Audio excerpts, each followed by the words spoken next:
Hello, third graders. Today, we're going to play a game called Cover Up, which will help improve your multiplication skills. For this game, you will need a partner, two six-sided die, some extra paper to work problems out, a pencil, and each partner will need a different colored marker. If Mr. Swan is playing against Mr. Lucky, they will decide who goes first by seeing who rolls the highest number on a dice. Mr. Swan is represented by the red circle and Mr. Lucky is represented by the green circle. In this game, each partner will take turns rolling the dice.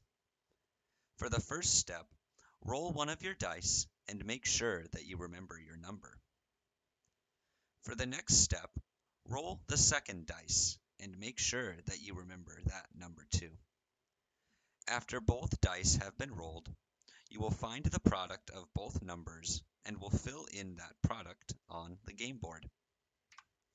For example, Mr. Swan will go first and rolls a 5 with his first dice. On his second dice, Mr. Swan rolls a 5 as well.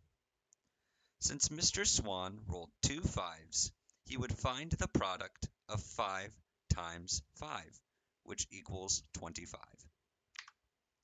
After Mr. Swan finds the product, he will find the product on the game board and will color it in. This is shown by Mr. Swan coloring in the 25 circle red. After Mr. Swan finishes his turn, it would be Mr. Lucky's turn, and he would find the product of his dice and would color in that number on the game sheet.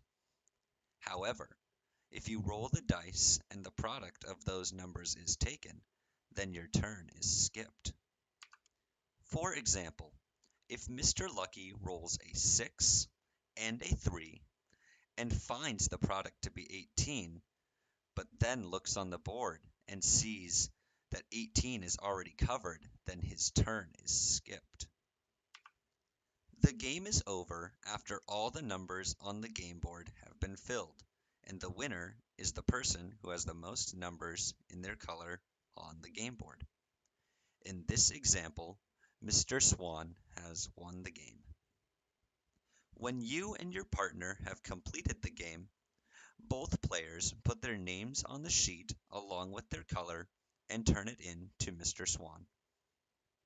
You can also use 10-sided or 20-sided die for more challenging numbers at a later date. But for now, this is a great way to boost your basic multiplication skills.